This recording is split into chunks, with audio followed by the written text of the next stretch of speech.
The small coastal town of Bayview welcomed two new residents on a stormy April morning in 1960. Thomas and Timothy Wright entered the world just 3 minutes apart, looking so alike that the nurses had to double-check the tiny hospital bracelets to tell them apart. Their mother, Rose, often told the story of how they cried in perfect harmony that first night, and how when one was fed, the other would suddenly stop fussing, as if somehow satisfied too. From those earliest days, everyone in town noticed something special about the Wright twins.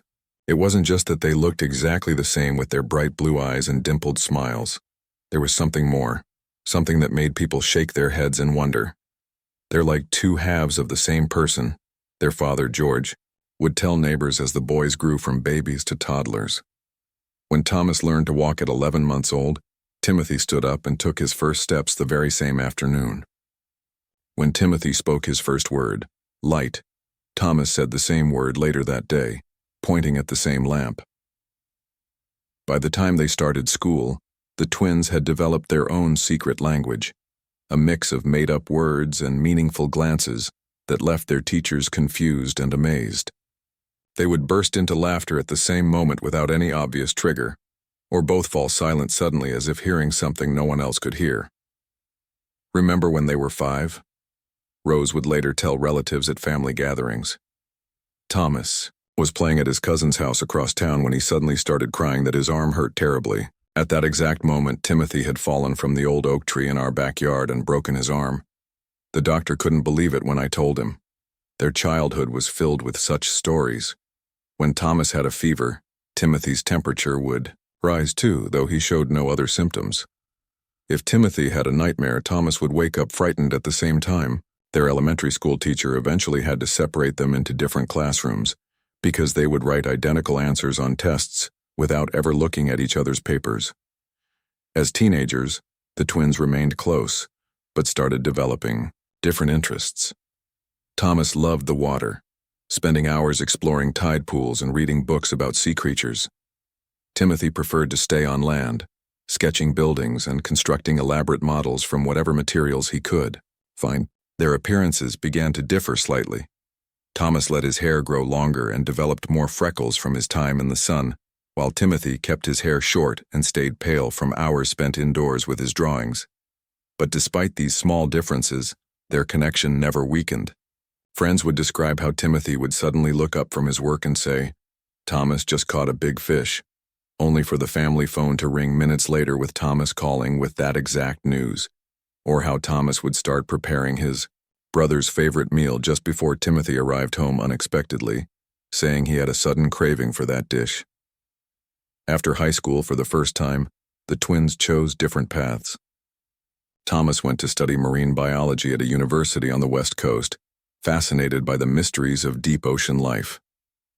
Timothy stayed closer to home, attending an architecture program at a prestigious East Coast school where professors quickly recognized his unusual talent for designing spaces that somehow felt both practical and dreamlike. "I miss him," Thomas told his new college friends, rubbing his chest as if something physically hurt inside.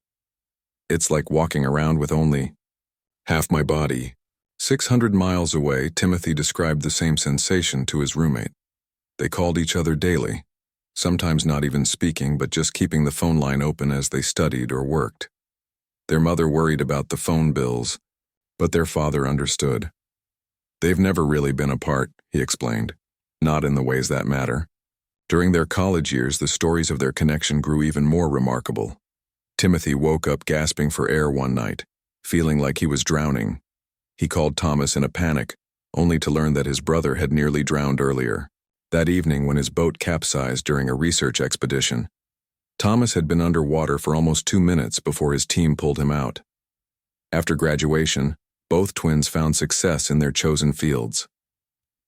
Thomas joined an oceanographic institute where he discovered several previously unknown deep-sea creatures. Timothy's architectural firm won awards for his innovative designs that somehow always incorporated elements of flowing water and open skies. They lived in different states but coordinated their vacations to spend at least 1 week together every 3 months. They never married, though both dated occasionally. No one really understands Thomas once told a girlfriend who complained about his daily calls with his brother. Tim is not just my twin. He's the other part of who I am. Their parents aged and watched with pride as their sons built impressive careers. But Rose and George also worried about the twins' intense connection. What happens to one if something happens to the other? George would sometimes wonder aloud. Rose would shush him, not wanting to invite trouble by speaking of it. As they entered their 30s, the twins seemed to have found a balance, separate lives connected by an invisible thread that neither distance nor time could weaken. Thomas explored ocean trenches and researched submarines, while Timothy created soaring skyscrapers that changed city skylines. They looked less identical now, Thomas weathered by sun and sea spray, Timothy more polished from years of business meetings, but people who knew them well could still see that special something that linked them beyond ordinary understanding. Little did anyone know that the remarkable bond that had defined their lives would soon be tested in ways that would leave even the most skeptical observers questioning what they thought they knew about life, death, and the connections that bind us together. 30 years passed in what felt like the blink of an eye. The Wright twins had entered their early 60s, their hair now more salt than pepper, their faces marked with lines that told stories of laughter and concentration. Thomas had become a respected figure in marine conservation, having dedicated his life to protecting the ocean creatures he loved. Timothy's architectural design stood tall in cities across the country, each building somehow capturing both strength and beauty in its lines. The first signs that something was wrong appeared on an ordinary Tuesday in autumn. Thomas was preparing for a presentation at a conservation conference when he felt a strange tightness in his chest. He ignored it at first, blaming the 3 cups of coffee he'd had that morning. By afternoon, he felt unusually tired, his breathing slightly labored as he climbed the stairs to his office. "Maybe I'm finally showing my age," he joked to his assistant when she noticed him pausing to catch his breath. But by the end of the week, the symptoms hadn't improved. His doctor listened to his lungs, ordered blood tests, and suggested it might be the beginning of asthma, perhaps triggered by something in his work environment. 500 miles away, Timothy sat in an important client meeting when he felt the same strange tightness spread across his chest. He excused himself, stepping into the hallway to loosen his tie and take deep breaths.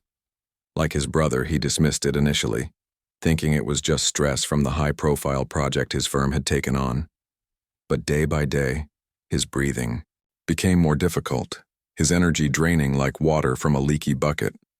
When the brothers spoke on their daily call that Sunday, both mentioned feeling a bit under the weather, but neither wanted to worry the other with details.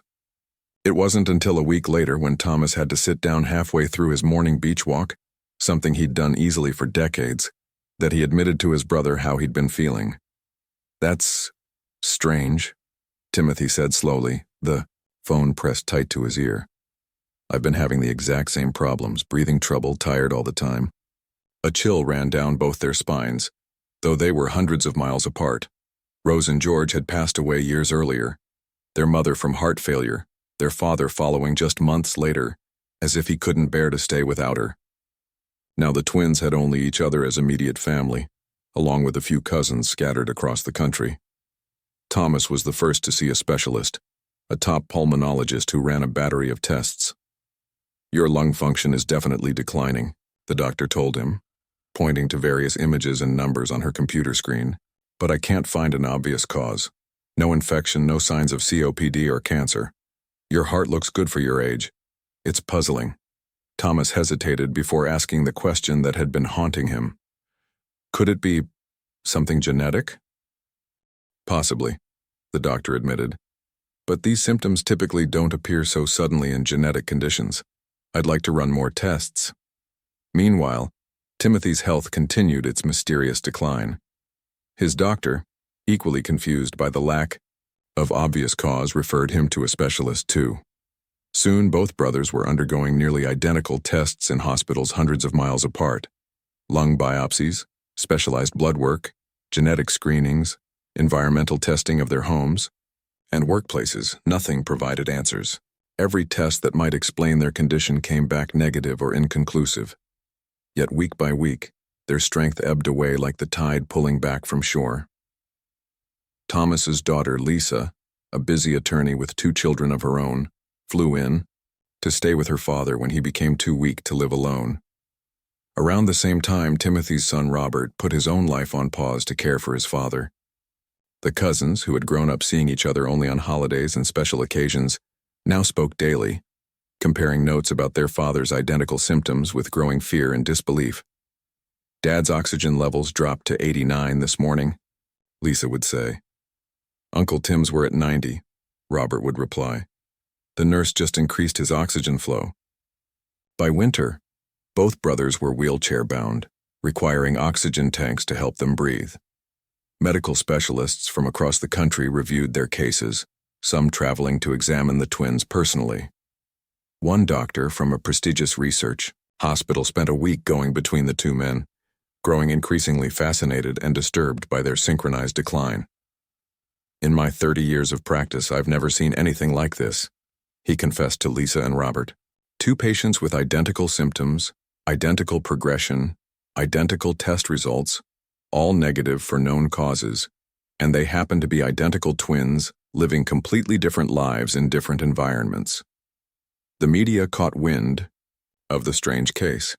Medical journals published preliminary studies. Research teams requested DNA samples and detailed medical histories. Some less reputable outlets spread wild theories about government experiments or supernatural phenomena. Through it all, Thomas and Timothy remained connected by daily video calls when they had the strength, and through the reports shared between Lisa and Robert when they didn't. Sometimes they sat in silence just watching each other breathe, finding comfort in the shared rhythm of their struggle. "Remember when we were kids?" Thomas said during one call, his voice thin but warm with memory. "And Mom used to say we came into the world together, so we'd probably leave it together too." Timothy nodded, the oxygen tubes in his nose shifting slightly. "She always said it like it was a beautiful thing." As spring approached, both men were hospitalized within days of each other. Their rooms looked almost identical. Medical equipment, beeping softly, windows letting in gentle light, photos of family arranged on bedside tables. The doctors and nurses caring for them began calling each other across state lines, comparing notes, trying to coordinate care as if treating a single patient in 2 locations. The most startling moment came when both twins developed the exact same heart arrhythmia on the same day. Cardiologists were called in, additional medications prescribed. Thomas stabilized first, and exactly 17 minutes later, Timothy's heart found the same steady rhythm again. Lisa and Robert arranged for their fathers to talk several times a day, setting up tablets by their bedsides. They watched as the twins found comfort in each other's presence even from far away. They didn't talk much about dying, though everyone knew where this mysterious journey was leading. "I'm not afraid," Timothy told his son one evening, his voice barely audible over the hum of medical equipment. "Not with Thomas going through the same thing. We've never been alone, not really." Across the country, Thomas expressed an identical sentiment to his daughter, using almost the same words. As summer began, the medical teams for both men called their children with the same message. It was time to say goodbye. Whatever was affecting, the twins had progressed beyond medicine's ability to fight. Their lungs were failing, their bodies too weak to continue the battle. No one could have guessed what would happen next, something that would leave medical professionals speechless and make headlines around the world. The morning of July 17th dawned clear and bright, sunlight streaming through hospital windows across the country. In Pacific Coast Memorial Hospital, Thomas lay peacefully in his room, the morning nurse checking his vitals and adjusting his oxygen. His daughter Lisa had stepped out to grab coffee from the cafeteria, promising to be back in 15 minutes. At Mountain View Medical Center, nearly 2,000 miles away, Timothy's son Robert dozed in the chair beside his father's bed, having spent the night watching the slow rise and fall of his father's chest. The night nurse had just ended her shift, telling the day nurse that Timothy had had a quiet night, his condition unchanged since evening. At precisely 10:12 a.m., Thomas opened his eyes and looked toward the window. The nurse noticed and asked if he needed anything. "It's time," Thomas whispered, his voice surprisingly clear after days of barely being able to speak. "I need to talk to Tim." The nurse, who had grown fond of Thomas during his weeks in the hospital, immediately reached for the tablet they used for video calls. She had witnessed many times how these calls seemed to bring both twins comfort, how their breathing would synchronize when they could see each other's faces. But before she could make the call, Thomas shook his head slowly. "No need, he knows." A small, peaceful smile crossed his face. "We came in together. We go out together." At Mountain View Medical Center, at the exact same moment, Timothy woke suddenly, startling his son. "Dad? You okay?" Robert asked, instantly alert. Timothy looked calm, more peaceful than he had in months. "It's happening, son," he said softly. "Thomas is ready. So am I." Robert fumbled for his phone, thinking his father wanted to make a call, but Timothy gently touched his hand to stop him. "No need for phones. We've never needed them. Not really." He smiled faintly. "Some connections don't need technology." Back at Pacific Coast Memorial, Lisa had returned with her coffee to find her father looking more at peace than he had in months. The nurse explained about his request for Timothy and his strange, calm response when she offered the tablet. "Dad?" Lisa took his hand, which felt oddly warm despite the coolness that had settled into his extremities in recent days. Thomas turned to her, his blue eyes suddenly clear and bright. "It's okay, sweetheart. Tim and I talked about this. We've always known." "Known what, Dad?" Lisa asked, trying to keep her voice steady. "That we'd leave together just like we arrived." He squeezed her hand with surprising strength. "I can feel him right now, you know. Just like when we were kids." Across the country, Timothy was saying almost identical words to his son. "I can feel Tommy right now. He's ready. We both are." The nurses at both hospitals would later compare notes in amazement at what happened next. Both twins asked to have their beds adjusted so they could look out their windows. Both asked for their oxygen tubes to be removed, signing the necessary papers with surprisingly steady hands. Both thanked their medical teams for their care, speaking clearly and with genuine gratitude. At 10:14 a.m., Thomas asked Lisa to hold his hand but not to be sad. "This isn't really goodbye," he told her. "That's the secret we figured out. Nothing ever really ends." At that same moment, Timothy made a similar request of Robert. "Don't be afraid for us," he said. "We're just going on another journey together." The medical monitoring equipment at Pacific Coast Memorial registered a change in Thomas's heart rhythm at 10:16 a.m. The nurse moved quickly to his bedside, but Thomas seemed untroubled by whatever was happening inside his body. He kept his gaze fixed on the blue sky outside his window, his hand holding firmly to Lisa's. At Mountain View Medical Center, the monitors by Timothy's bed began showing the exact same pattern, his heartbeat falling into perfect synchrony with his brother's, though neither twin could possibly know what was happening to the other's physical body. At precisely 10:17 a.m. Pacific Time, 1:17 p.m. Eastern Time, Thomas took one final peaceful breath, his eyes still fixed on the sky, a slight smile on his lips. The monitor beside his bed flatlined, the steady tone filling the room. Lisa felt her father's hand go slack in hers, though the peaceful expression remained on his face.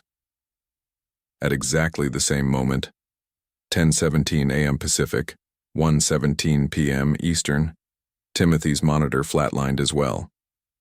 His final breath came as easily as Thomas's, had his face showing the same peaceful expression, his eyes focused on the same blue sky, though seen from 2,000 miles away. Neither Lisa nor Robert knew what had happened to their uncle until they made their phone calls nearly an hour later, both having taken time to sit with their fathers to say their final goodbyes. When they finally spoke and compared times, both were struck silent by the realization. Not just the same day or the same hour, but the exact same minute. Lisa checked with the nurses who confirmed Thomas had been pronounced dead at 10:17 a.m. Robert's father's death certificate would show the time of death as 1:17 p.m. The doctors were stunned. The odds against two people dying naturally at exactly the same moment were astronomical. Add in that they were identical twins who had been suffering from the same mysterious illness, and you had something that defied medical explanation. Word spread quickly through both hospitals. Medical staff who had been following the strange case gathered in small groups, discussing the implications in hushed voices. One doctor was overheard saying it would change how medical science viewed the connection between identical twins. Another suggested it might upend our understanding of consciousness itself. News reporters began calling both hospitals by mid-afternoon, having caught wind of the story from staff or other sources. By evening, the story of the twins who died at exactly the same moment, thousands of miles apart, was beginning to spread across the internet. Lisa and Robert, connected by their shared loss and the extraordinary circumstances surrounding it, agreed to meet in person to plan a joint funeral. They chose the small coastal town where their fathers had been born, feeling it was the right place to lay them to rest. Neither could have imagined what would await them there, or what would happen when they brought their fathers home one last time for a shared funeral that would shock everyone present and become one of the most documented unexplained events in recent history. The small coastal town of Bayview hadn't changed much in the 60-some years since the Wright twins had been born there. The main street still had the same ice cream shop where they'd spent summer afternoons as boys. The harbor still housed fishing boats that bobbed gently against the docks. The old lighthouse still stood watch over the rocky shore. But the town had never seen anything quite like the media attention that descended upon it in the days following the twins' synchronized deaths. News vans lined the usually quiet streets. Reporters knocked on doors, asking longtime residents for stories about the Wright brothers. Scientists and medical researchers arrived too, hoping to gather more information about what they were already calling the Wright twin phenomenon. Lisa and Robert, both exhausted from grief and travel, met at the small local airport. Though they'd known each other all their lives, they'd never been particularly close, their paths crossing only at family gatherings. Now bound by shared loss and extraordinary circumstances, they embraced like old friends. "I still can't believe it," Lisa said as they drove toward town. "The exact same minute?" Robert nodded, his hands tight on the steering wheel. "Dad always said their connection was special, but I never really understood what he meant until now." They had chosen Wilson's Funeral Home, a family-run business that had served Bayview for generations. Old Mr. Wilson, who had known the twins as boys, had come out of retirement to personally handle the arrangements. "Your fathers were special boys," he told Lisa and Robert when they arrived at the funeral home. The whole town knew it, even back then. Always seemed to know what the other was thinking, feeling. He shook his head slowly. "Can't say I'm surprised by how they left us. Seems fitting somehow." The cousins had made arrangements for their fathers' bodies to be flown to Bayview. Thomas would arrive that evening. Timothy was scheduled to arrive the following morning. They had chosen identical caskets, polished oak with simple brass fittings, exactly the kind both brothers would have preferred. Mr. Wilson showed them the chapel where the joint service would be held in 3 days' time, giving family and friends from across the country time to travel to Bayview. The room was peaceful, with windows overlooking the harbor, where the twins had learned to swim and sail as children. "We'll place the caskets here." Mr. Wilson indicated the front of the chapel, side by side just as they'd want. That night, after a quiet dinner at the town's small hotel, Lisa and Robert sat on the porch watching the stars come out over the water. "What do you think really happened to them?" Robert asked, breaking a long silence. "The doctors never found a medical explanation." Lisa sipped her tea before answering. "I think maybe they were always meant to be together, in life and in death." She glanced at her cousin. "Does that sound crazy?" "After what we've seen, nothing sounds crazy anymore." The next morning, they returned to the funeral home to check on arrangements. Mr. Wilson met them at the door, his face pale, his usual professional calm visibly shaken. "There's something you need to see," he said, leading them to the preparation room in the back of the building. "Thomas arrived last night as scheduled. We placed him in the preparation room as normal. But this morning..." He paused, hand on the door. Well, I've been in this business for 50 years and I've never seen anything like it. He pushed the door open. The room was cool and dimly lit. In the center stood Thomas's casket, its lid open. Thomas lay there peacefully, looking somehow younger than he had in his final weeks. The pain and struggle erased from his face. "I don't understand," Lisa said, looking around the room. "What's wrong?" Mr. Wilson pointed to a corner of the room, where a strange blue light seemed to pulse faintly. "That started about 2 hours ago, and then—" He gestured to the casket again. Robert stepped closer and suddenly gasped. Floating about an inch above Thomas's body was what looked like a faint outline, a ghostly double image that seemed to flicker and pulse with the strange blue light. "What is that?" he whispered. "I don't know," Mr. Wilson admitted. "I've called Timothy's transport company 3 times this morning. His body is still in transit, still sealed in the transport container. It hasn't been tampered with, but—" He gestured helplessly at the strange phenomenon. Doctors from the local hospital were called in, along with 2 scientists who happened to be in town researching the twins' case. They took measurements, photographs, samples of the air around the casket. No one had an explanation. "It's as if there's an energy field around him," one scientist said, checking her instruments. "Something I've never encountered before." Word spread quickly through the small town. By afternoon, a crowd had gathered outside the funeral home, respectful but curious, speaking in hushed tones about the strange happenings. When Timothy's body finally arrived the next morning, the funeral home staff moved it directly to the preparation room, placing his casket several feet away from his brother's. The strange blue light was still visible, though it had grown fainter overnight. Mr. Wilson and his staff prepared to transfer Timothy's body from the transport container to his casket. Robert and Lisa stood nearby, both wanting to be present for this final step in the journey. The moment Timothy's body was lifted from the container, the blue light in the room intensified dramatically.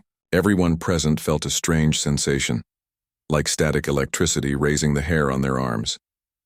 Timothy's body seemed unnaturally light as the staff placed him in his casket. "Look!"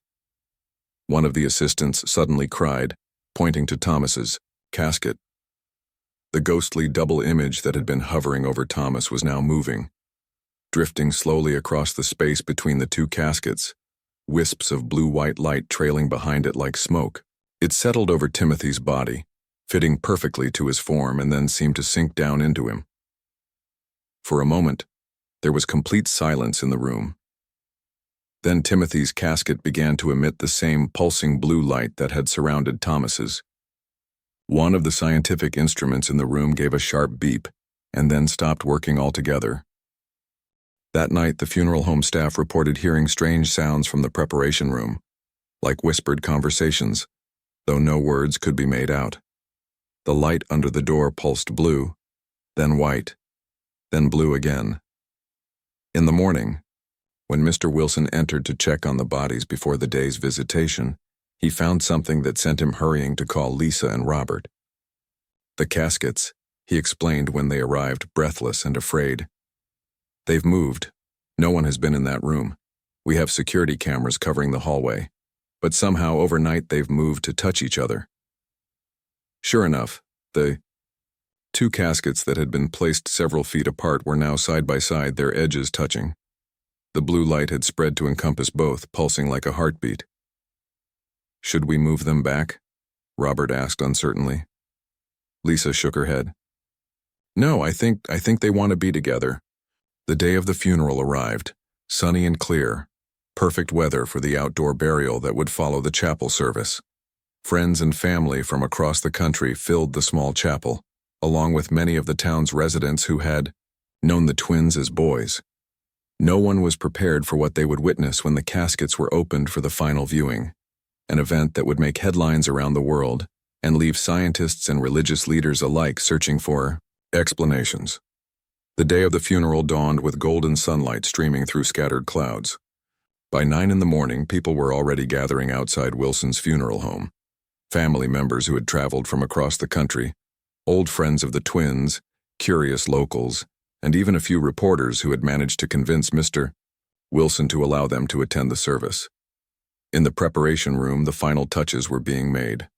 The strange blue light surrounding the caskets had continued to pulse throughout the night, growing stronger as morning approached. The funeral home staff had placed fresh flowers around the room, ocean-themed arrangements with blue and white blooms that reminded everyone of Thomas's love for the sea, and architectural elements of driftwood and stone that honored Timothy's life work. At 10 o'clock, Mr. Wilson opened the chapel doors. The crowd filed in quietly, many people stopping to squeeze Lisa and Robert's hands as they passed. The cousins sat in the front row, surrounded by what remained of their extended family, aunts, uncles, and cousins who had known the twins all their lives. The service was scheduled to begin at 11, with an open casket viewing for the first half hour. As people settled into their seats, a string quartet in the corner began playing softly, Clair de Lune, which had been a favorite of both brothers. At 10:30, Mr. Wilson stepped to the front of the room. "Family and friends," he began, his voice steady despite the unusual circumstances. "Before we start the formal service, we'll open the caskets for those who wish to pay their final respects." He nodded to his assistants, who moved toward the twin caskets. The room had grown noticeably cooler, and several people commented on the unusual quality of the light filtering through the windows, somehow both dimmer and more intense at the same time. As the assistants reached for the casket lids, the blue glow that had been contained in the preparation room became visible to everyone present, seeping out from the seams of both caskets. A collective gasp went up from the crowd. The temperature dropped further, and people's breath began to fog in the air despite the summer warmth outside. Mr. Wilson hesitated, looking to Lisa and Robert for guidance. They nodded, and he signaled his assistants to continue. The moment both casket lids were fully open, the blue light expanded outward in a gentle wave, washing over the first few rows of people. Rather than being frightening, those touched by it later described a feeling of profound peace, like being wrapped in a blanket of calm, as one elderly aunt put it. Then came the moment that would be recounted in newspapers, scientific journals, and spiritual publications around the world.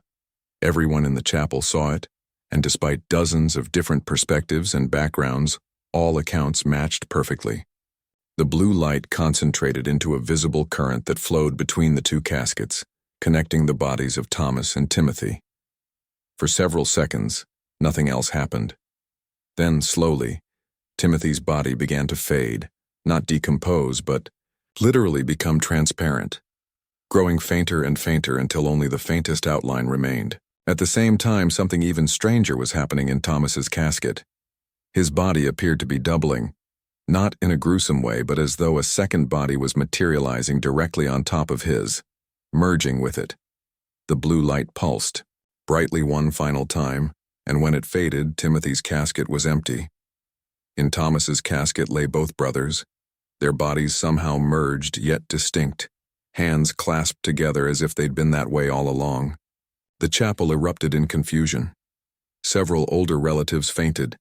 Children pointed and asked questions their parents couldn't answer. The scientist present rushed forward with instruments and cameras, documenting everything while trying to make sense of what they were seeing. But Lisa and Robert, who had moved to stand beside the caskets, felt only a deep sense of rightness amidst the chaos. "They're together," Lisa said simply, taking her cousin's hand. "Just as they always should be." Mr. Wilson, showing remarkable composure for a man witnessing the impossible, stepped forward again and raised his hands for quiet. "I've been in this business for 50 years, he said when the room had settled somewhat. "I've never seen anything like this before, but I knew these boys when they were young. I knew how connected they were, and somehow, this feels right." The service continued, though nothing about it could be called normal. The empty casket was closed and moved aside. Eulogies were given, though speakers frequently paused to glance at the remaining casket where both brothers now lay. When it came time for the burial, the pallbearers reported that Thomas's casket, which should have been twice as heavy with two bodies, felt lighter than air, as if they were carrying nothing at all. The cemetery had prepared two plots side by side, but now only one would be needed. As the casket was lowered into the ground, the blue light returned one final time, spiraling upward into the sky until it disappeared among the clouds. Several, People swore they saw the clouds briefly form the shape of two identical faces, smiling down at the gathered mourners before dissolving back into formless white. In the days that followed, the story spread worldwide. Scientific teams descended on Bayview, interviewing witnesses, testing the soil around the grave, scanning the air for unusual energy patterns. Religious leaders offered various interpretations. Some spoke of miracles, others of the mystery of twin souls. The funeral home security footage was analyzed by experts from 3 different universities. It clearly showed the caskets moving, on their own during the night before the funeral. It also captured the strange blue light, though no explanation for its source could be found. DNA samples taken from the merged bodies defied analysis. One scientist described it as 2 distinct genetic patterns occupying the same physical space, something that should be impossible by every law of physics we know.